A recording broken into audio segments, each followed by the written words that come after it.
and I agree with the idea that it's a defect, but I also want to explore whether it is a defect and whether it's just a design feature of humanity. Yeah, I mean, we seem to be programmed to chase destruction.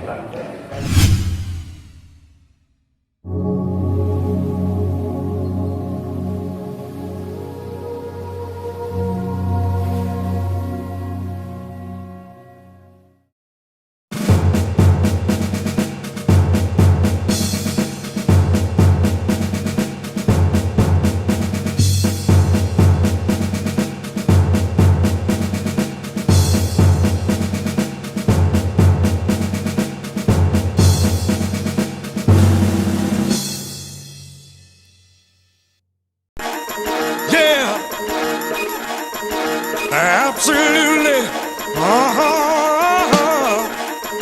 Look out. Revolutionary warfare, love and war for the cause. I gotta take you off here. Revolutionary warfare, love and war for the cause. I gotta take you off here.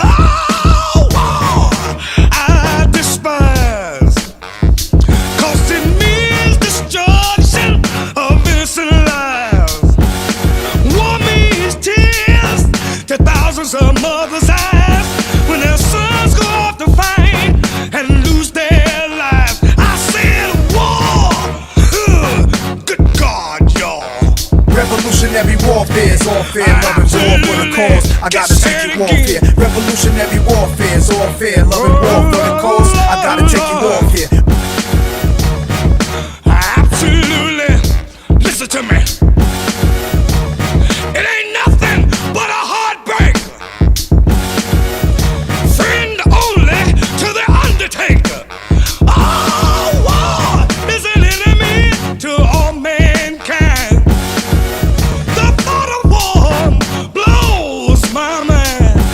War is caused unrest within the younger generation. Induction, then destruction. Who wants to die? Revolutionary warfare, love and war for the cause. I gotta take you off here. Revolutionary warfare, love and war for the cause. I gotta take you off here. Book one, strategy, tactics, techniques. Look dumb, but masterfully notice the weakness in all them. Gotta use only if necessary. Homie, investors is very real if enemies carrying heavy steel. Prepare the thugs who ain't scared of blood or jail time. When area nations ain't having integration, we so blind the beauty of life. Was when my mom said again you could be Christ. I wasn't old enough to hold my P right. Jesus, what is he like? I picture him standing with diamonds on him, little different from the way my mommy saw him. Practice your aiming, physical training in difficult terraining. Test your endurance, try to keep your stamina banging. Splitting Dutchess up, strap up. The army's a school, teaching smart ways to live. I'm thinking Gandhi was a fool, the chronic's a fool. Got me thinking out loud. Sleep on my drunkenness, I blow your brains out. Revolutionary warfare, love and war for the cause. I gotta take you off here. Revolutionary warfare, love and war for the cause. I gotta take you off here. Peace, love, and understanding. Tell me, is there no place for them today? They say we must fight to keep our freedom, but Lord knows there's got to be a better way. Oh, wow, God, y'all. You tell them. Say it, say it, say it, say it. Good God, now.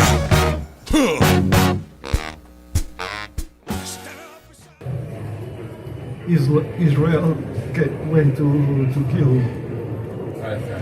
Hamas leader, but in doing so, he killed like 500 people. In one go, it's up to 9,000 now.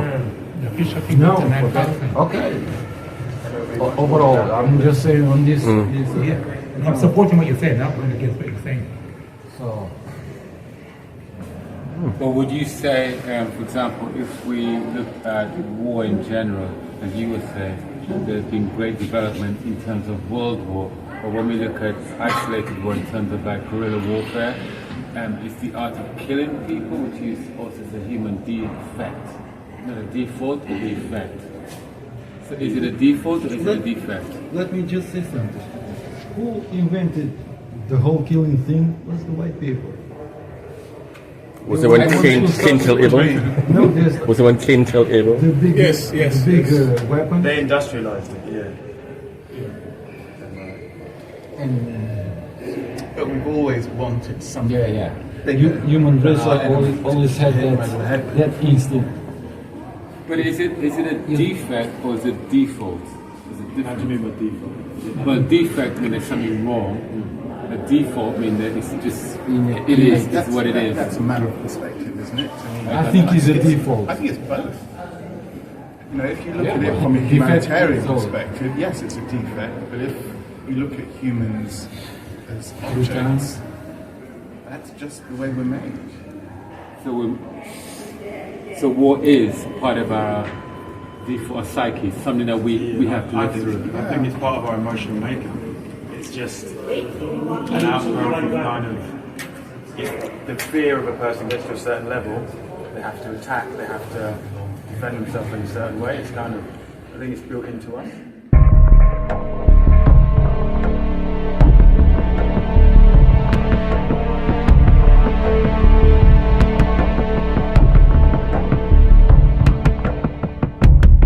Would you fight for this country on a bigger scale, or would you fight for your own original country? I'd fight for my people. I'd fight for liberation. I remember the struggle in Zimbabwe. I remember the struggle in South Africa. To me, that was a justified struggle. So I would fight in that situation. Or would I fight for this country now? Would it have been so terrible if the Germans had won either of the last world wars? We'd probably be a lot more efficient. We'd be more industrialised and we'd only be speaking German. But also, the Germans in the Second World War had a complete racial over ideology, so we would have been more efficient. We would have been bombed, or we would have been cattle on farms. It would have been like the American South, but for the whole world. So it would have been awful for us. But the American South was an apartheid state. So would that be any worse? I'm not I'm saying it would have been the same. Sorry? Had the Germans won, he said it would have been the same. Yeah, well, the Germans didn't like that. People, we know that. Yeah, that's what I'm saying. I have a few German. Say again? I have a German nephew. Yeah, but we're looking at this in a larger. No, I'm just joking. Maybe you know what? Maybe we stop saying German and say Nazis. Yeah, I was going to Yeah, say. yeah. It's dangerous. Yeah. The Nazi ideology was racist. Yeah, it was. Yeah, that was racist. The ideology of the Nazis was racist. So you said you will pick up arms to defend our people. Our meaning who? That's what I'm going to ask you.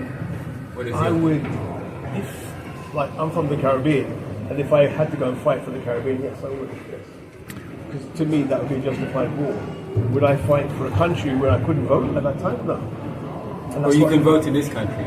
Now you can, yeah. Or would you fight for this country at this stage?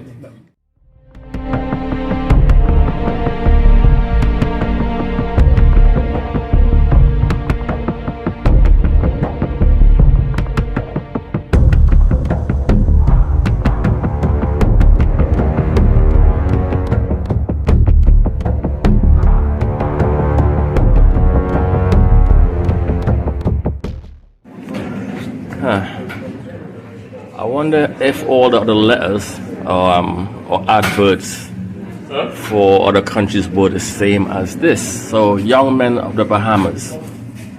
The British Empire is engaged in a life and death struggle. Never in the history of England, never since the Ministry of Distance of past 2,000 years ago. I'm not going to read the whole thing, but basically saying, come forward to fight. Put yourself right with your king. What is the matter with you? Put yourself right with your fellow man. Now, who is your fellow man?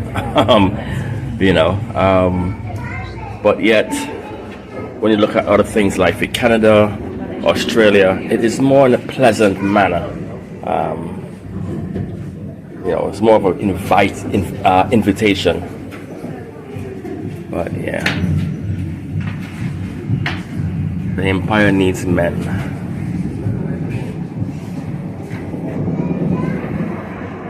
Now, I'm not saying that, we shouldn't have fought against the Germans because what they're doing were wrong.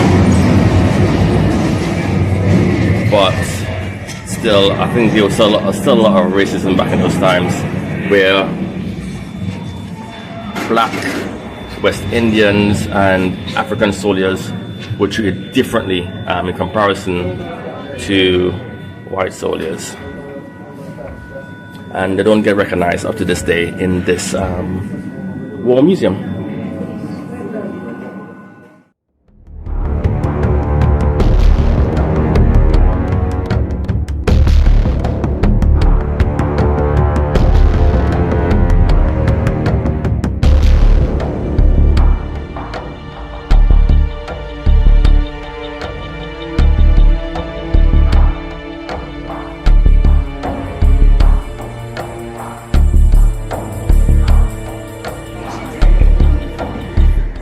To respond to threats to its empire and trade, Britain also saw opportunities to win the war outside Europe. So in 1914, they seized Germany's Asian and African colonies, and a lot of thousands of Africans died of hunger and disease in the war. But as I look into this now, I was saying how thousands of Africans fought for the colonies, for the colonial powers. They fought for Britain, and 1 million more acted as porters and laborers. 3 porters were needed to keep a single soldier supplied, but weakened by hunger and overworked and exposed to tropical diseases, 1 in 5 porters died. Interesting.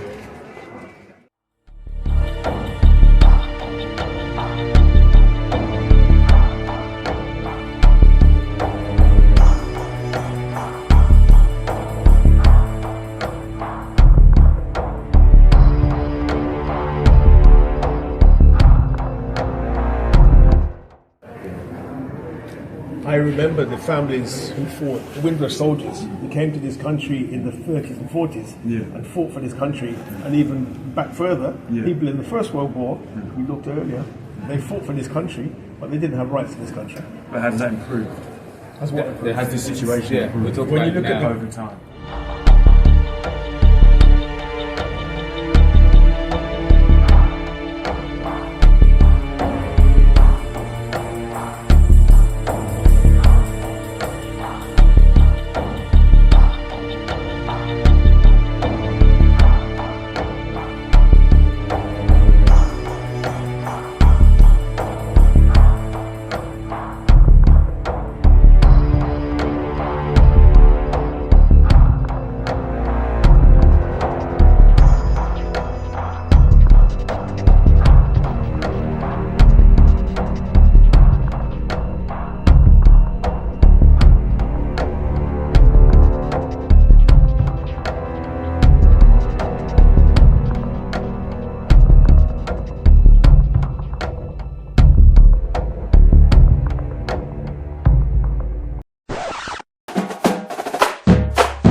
Yes, we are privileged in the sense that we're here. We can eat the food that falls off the call it master's table, so to speak, in a sense, really. Meaning to say that I recall when I came to this country, I came as a child to join my parents in a sense, really. And when I went back to Jamaica at the time, I was a man with 2 children at the time. And because I had 2 pence in my pocket, in a sense, really, they all see me in a superior mode, in a sense, only because I have 2 pence in my pocket that they never had. So when I'm hearing this sort of thing, as things change, in a sense, we're still going through the same struggle in a different manner. When I heard Sean speaking earlier on, he kept saying, yes, we are programmed to this, yes, we are programmed to this. Who is we? Because most of the things that was saying, you were speaking for me, in a sense, really. He was speaking for himself, in a sense, really. So I'm hearing this is the same sort of things out here, a white person articulate in present purpose. So when Sean is going about this thing, I'm like, standing, you were speaking for me. The brother, they are more or less speaking for me. Like you said, I'll fight for my family. I'll have to think twice, I'm going to fight for this country. No, let me just finish my saying this. I hear negative said, would things change as the German win? And somebody came out with the same conversation all over the place at the time. Here, welcome to the speak in Germany. You go to all the different states in Africa, most of them in the Western state that they're speaking French, German, Spanish. Yeah, Italian, yeah. Think about it. What is all the change? We're speaking English. This is the originated tongue from the beginning. Obviously now, it's now become it. Yeah. And that's only because we're Franco, so exactly the same situation.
So,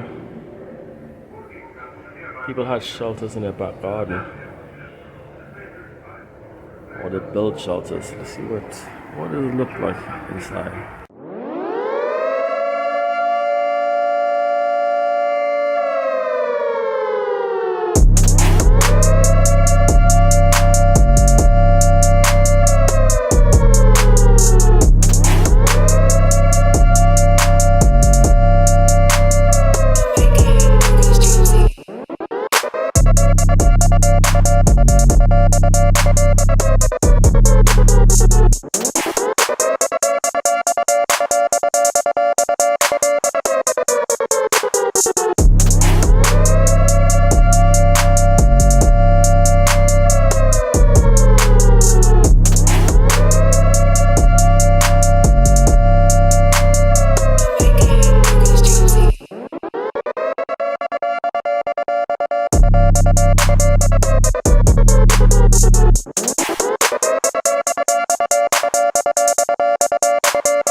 I'm going to go back to that original question. If there's no change, would war create change? Because we talked about war, coming out of war, there's always been a relevance of change.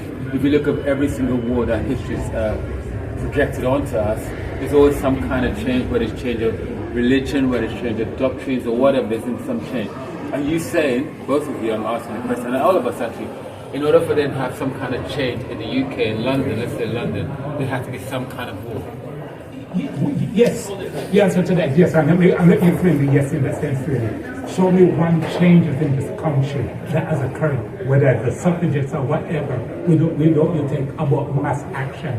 When we talk about war, it doesn't necessarily mean picking up a gun. It's whatever is required, but it always takes a mass movement to be able to do something. So I've never seen any changes being done by petition or whatever we want to do. Regardless here, all it does is just shape up the direction which it goes. Changes happened when the uprisings happened in Brixton in 81, 85. Yeah. They happened because they were uprisings. Yeah. With the Thatcherists and otherwise? No. They happened because people took up, they didn't take up arms, but they fought against the system. They were tired of all the sus laws and they were tired of all the racism in this country. So they had to fight. And change happened. Change happened as a result of people having an uprising but not taking up arms. But what I'm saying now, because of the dates you've just mentioned, surely there must change since the Windrush generation to what we see now at this time. Surely there's some changes.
Muhammad is one of the first soldiers from the British Empire to see fighting. He commands one of 4 Indian Army animal transport companies sent to France in 1939 to provide transport with mules. This portrait of him is by Henry Lamb. In 40, Muhammad faces the challenge of leading his men, mainly Pashtuns and Muslim Punjabis, in the retreat to Dunkirk. He gets his men evacuated, but they are heartbroken at having to leave their mules behind in France.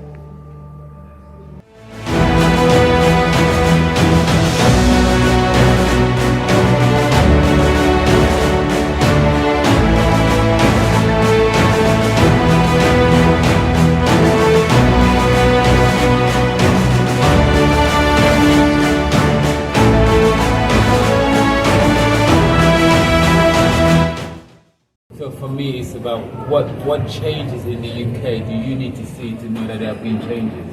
That's my question. Kind of a small example. I mean, I think change is incremental.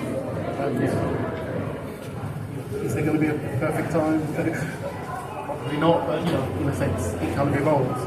But 40 years ago, the black was almost normal. Now, you see that the law isn't perfect, but you can use the marches 40 years ago, you get beaten, you're on your own. Now, do you see what I mean? So to me, there are some changes. Yeah. Fine, that doesn't justify to say, well, actually, let's just relax and be grateful.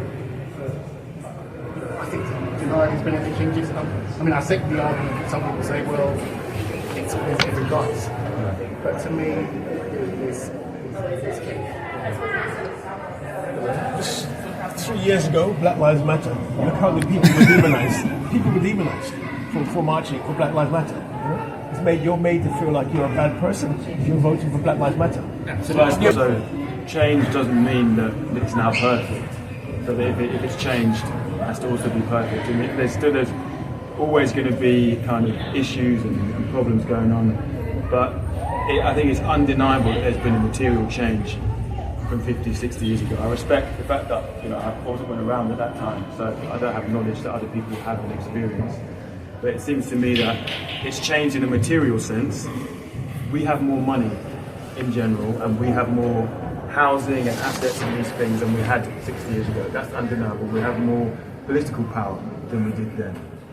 But perhaps there's also been change in the nature of the racism we're experiencing. That before it was over and you were getting attacked on the street and you couldn't get housing, and now it's psychological. You're being undermined, you're being kind of microaggressioned, and still the overt stuff happens, but it's much less. And most people, at least in the public sphere, understand that racism is a bad thing, which wasn't the case 50 or 60 years ago. So I believe that has been changed. I would like to, just one more. I'd like to go on about the demonization of Black Lives Matter. I am finding, from my personal viewpoint, is that even though people are demonized for Black Lives Matter, they still go out and they still march, because I'm feeling that people are understanding what media manipulations is going on. So therefore they say, wait a minute, I don't believe that. And I'll give you a personal example. The Black Lives Matter, I actually did the march just after the lockdown. I've never been on a march like that. And it's interesting for me to see a lot of young people that were there. What a lot of young people, very surprised. And so it kind of showed me that even though there's a sense of demonization in terms of doing these marches, young people weren't caring. They were saying, you know what, I know what the media is all about, I'm still going to go out and march. So for me, it doesn't matter whether you are demonized or not, the fact that you take the progress to do that march, and not really listening to what social media is saying. Because social media often come, as I said, we give the example of the 40 babies being beheaded. That was from, I think the source was from a white female reporter. She came out and said that randomly, and I went, and all of a sudden the damage was made, but people calling back on that now. That's why you see so many people are now marching in stance for the Palestine. So I'm thinking that we are more wiser in a sense in terms of social media than we were 40 years ago. I'm thinking that we've changed in more, as Trav said, you know, many of us are aware of it more so than we did, for example, those who went in the Second World War. You went from the Caribbean to Africa, to South Africa where apartheid was big, and you went and fought for a country, and Americans were very big on that. They went and fought for a country and got in there. And even Muhammad Ali, I don't know if you guys know about the story, yes. When he won the medal, he went and threw it out to the thing. So our sense of who we are, I feel, has evolved more so now than it did back in those days.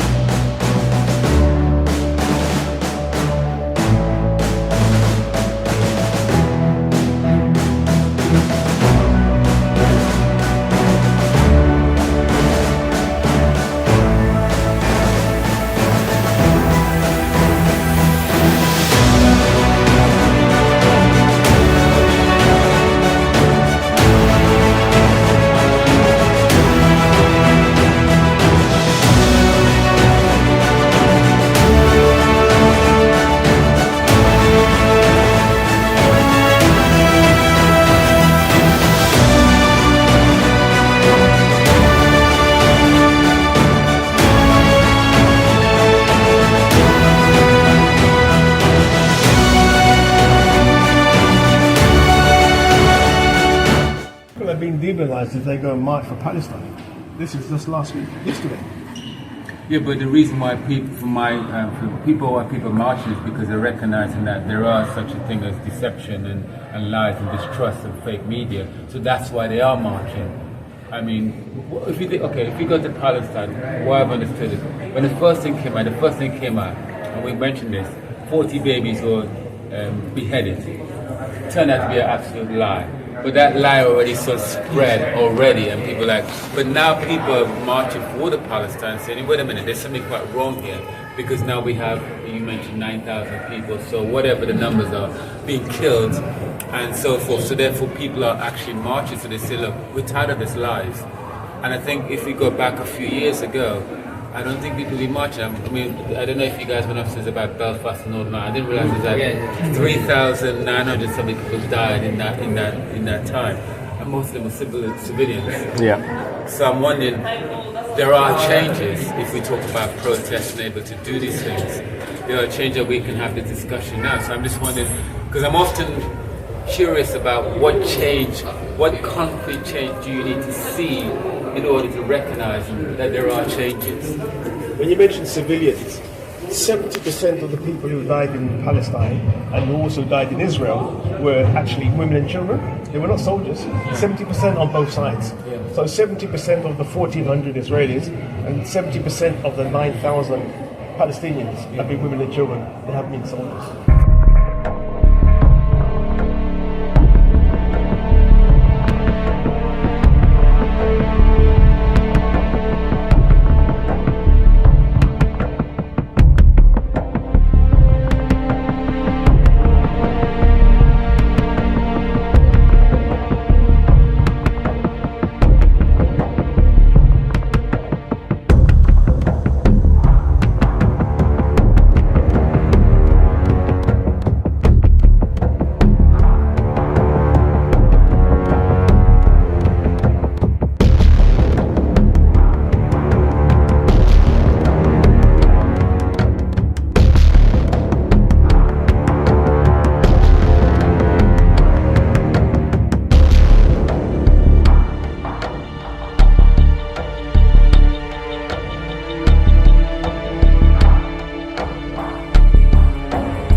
My perspective, you were talking about war, and from my perspective, I think things have changed since I was born in 1968.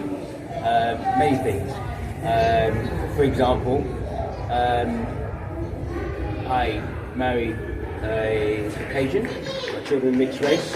About 50, maybe or 60 years ago, that probably wouldn't be heard of. Founder. Exactly.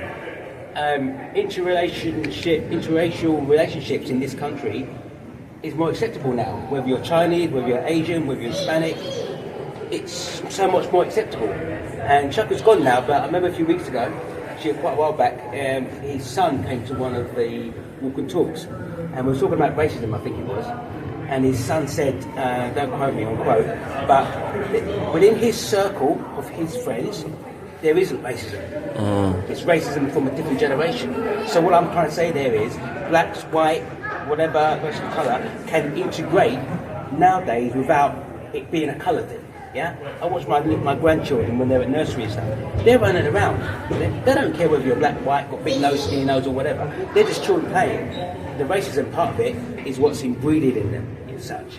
And when you see interrelationship happen, especially when I go to London, it's so diverse.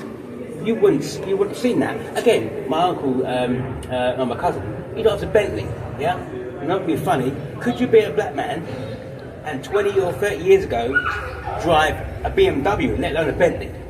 It just wouldn't happen.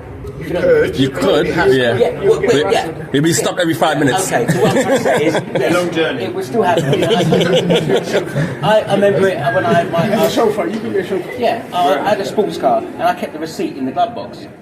Every week, it was actually the same police officer. Every week would stop me. Whereas This wasn't the one with the 4 wheels to turn. But what I'm trying to say is, yes, racism is still there. There are issues that are still there. And don't forget, I look at it, it's only been, I don't know when the Black Star Dogs' lives were, 1960s, 1950s? In the 50s. So we're only 50 years on, or 60 years on. Now, don't forget, we've been alive since the BC or whatever it is. So sometimes change will happen, and it may only be pigeon steps, but we've got to embrace the change, no matter how small it is, and work with it so that we can continue with that change, so that one day on planet Earth, whatever that may won't be in my lifetime, that everyone can live without killing each other. If we don't agree, you don't agree. I don't see why we're still killing each other for a piece of land, for this, whatever. It is technical, it's political, and to me it's horrible that we're standing here today and we're talking about war, where people, innocent people are being killed, raped, burnt, you name it. I don't even want to discuss it because it's horrible. It's horrible. And it's sad that it's still happening. But I think we need, from my perspective, I don't go on marches and stuff like that, nothing to do with just the situation, but I just don't understand why it's still happening. And I think that hopefully with us talking, and that's why I always say in my blog in the morning, love yourself and love each other. It doesn't matter where you are, who you're from, what your culture is, what your background is. And then hopefully at one point we will all be living in a better place. I don't know when that will be. Hopefully it happens before planet Earth goes do-do-dish. Yeah, it's a beautiful utopian society you just created there. So it was an interesting day. A lot of heated discussions around war. Was it necessary? Would you fight for your country? Would you fight if you found it was in danger? Going back to what's happening in Palestine right now, and also what came up was a will. The importance of leaving a will behind. You know, someone apparently within the group, friends of a friend or within the circle has passed, and there's a lot of money tied up in their banks, and there's no will, and they don't know what to do with it. So the importance of leaving a will behind. And funny thing is, when I came here last year, the contribution to the Afro-Caribbean, the Africans, is absolutely nothing. No, I lie. There is a little something. This year, the difference I see, or I should say the improvement, is 1 photo of a black soldier. Still, there's absolutely nothing really representing us, our contributions, our forefathers, and it's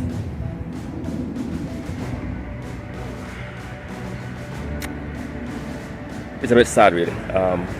But yeah, so that's it for Men of War, for Men Walk and Talk, for the Imperial War Museum.